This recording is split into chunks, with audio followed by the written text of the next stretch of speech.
Hello, hello, hello. Today I'm going to be talking about a Piranha Mouse Mods Ultralight 2 slash Starlight Small thing. It's like the PSL, specifically the small one. Why did I get this?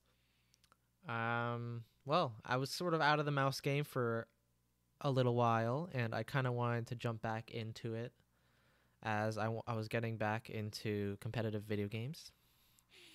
And, my input devices in particular have been always something I've really liked. I like headphones, I like keyboards, and I've liked mice.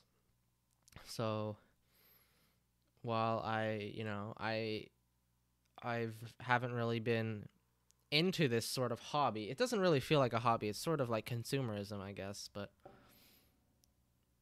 I haven't really been keeping up with sort of trends and stuff, back in I haven't been in the game for too long anyways, but I bought the first batch of freaking Model O's, and then I had some other, and then I kept buying shit, and then I fucking dipped, sold everything, settled with a deluxe M800, which is sort of like a Viper Mini wireless. Before that exists, I don't think it even exists now. I don't think you can get a Viper Mini wireless yet for good. Actually, maybe, I don't know. But yeah, I've sort of settled on that and then just chilled for a bit. But now I'm sort of getting back into it a little bit more interested into this sort of environment. So yeah, here we are. I'm not going to talk about the shape, I guess, because you can get it in really any shape that they offer. They even do custom stuff. But yeah, buttons, you can bend these to make them feel, to adjust the pre-travel. The buttons here, the click buttons, you can also adjust the pre-travel by going, there are holes here where you can actually put a screwdriver in and then twist it up, I think, to adjust that. Essentially what it is that there are actually screws in here that actually trigger the clicks, and you sort of unscrew them a little bit or screw them in a bit more to adjust the pre-travel, which is pretty cool. Adds a little bit more adjustability, which I really like in something like this.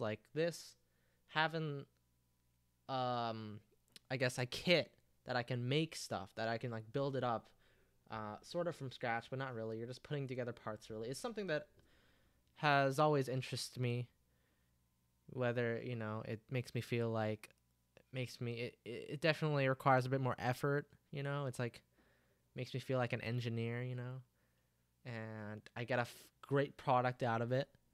And the journey, I get to enjoy the journey, building keyboards is something I've, always liked for a long time now. And even something like the Ploopy headphones, which I guess is a 3D printed sort of deal where you can build your own headphones.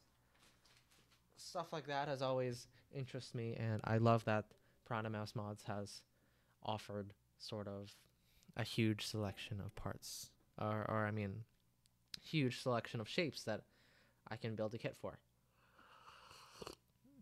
Now, would I recommend you getting something like this in 2023? Probably not. They are pretty cool. They are pretty niche per se. You wouldn't see a pro player use this, for example, because they all, they want to have multiple of the same mouse and say something breaks down on land or something like that, other reasons. But while it is niche, it might not be top tier at the moment. This was definitely something that could be useful back then, back a few years ago, when maybe the final mouse were the only things with hexagons with freaking holes in the mouse, and everything was 80 plus grams, for example.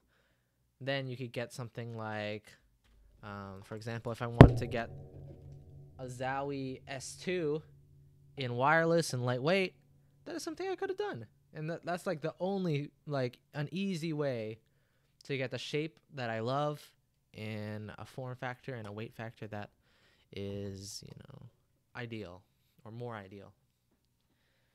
And that is really the only reason I would recommend something like that in the modern era, if there doesn't exist like a clone for it already, for example. Like nowadays you can get, Pulsar X2 V2 or, a GPX, Lamzu Atlantis, those type of deals for probably around the same price or even cheaper, I think, because you got to get the internals for it. You got to get a G304/G305, which is, I don't know, like 60 Canadian, and then the shell itself, which is like probably 100 something.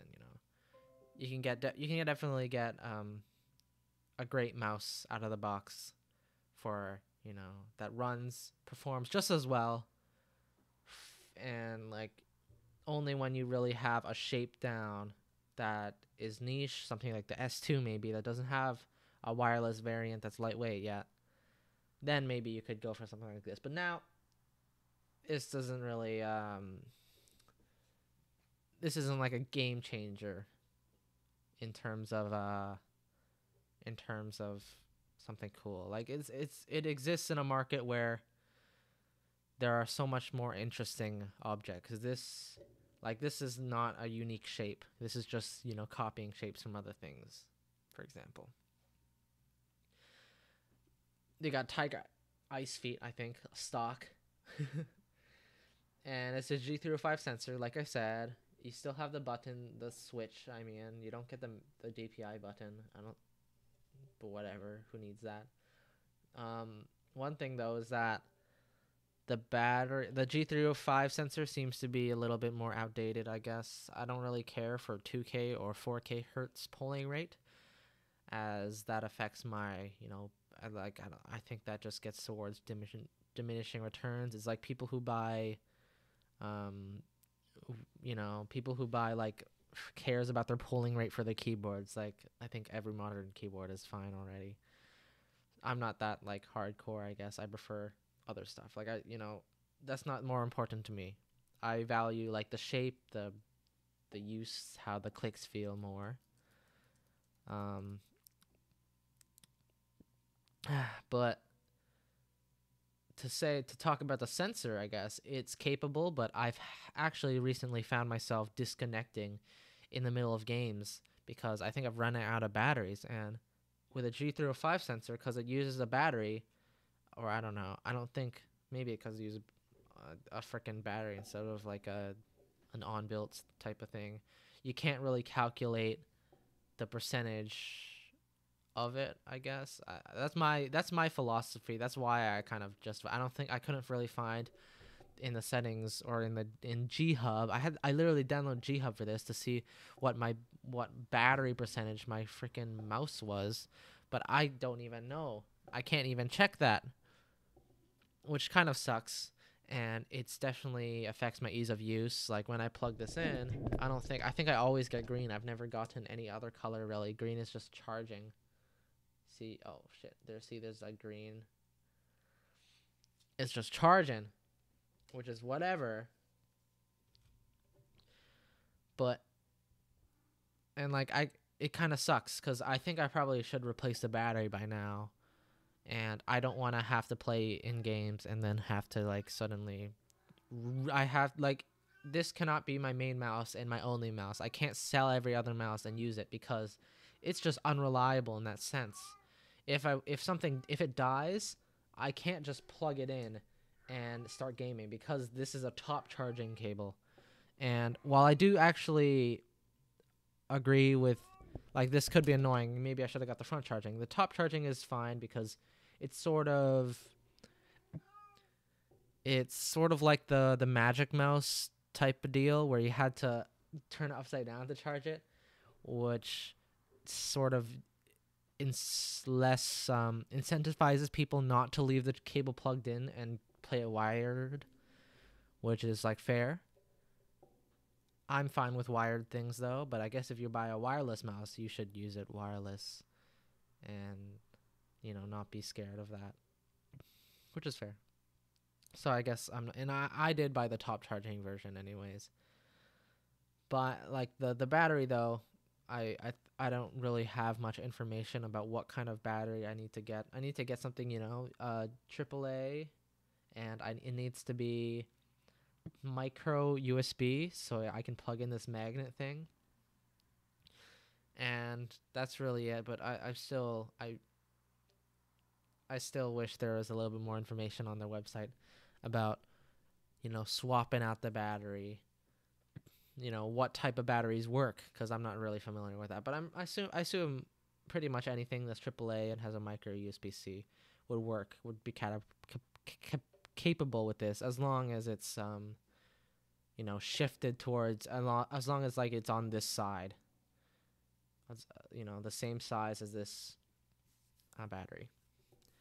Other than that, it's cool.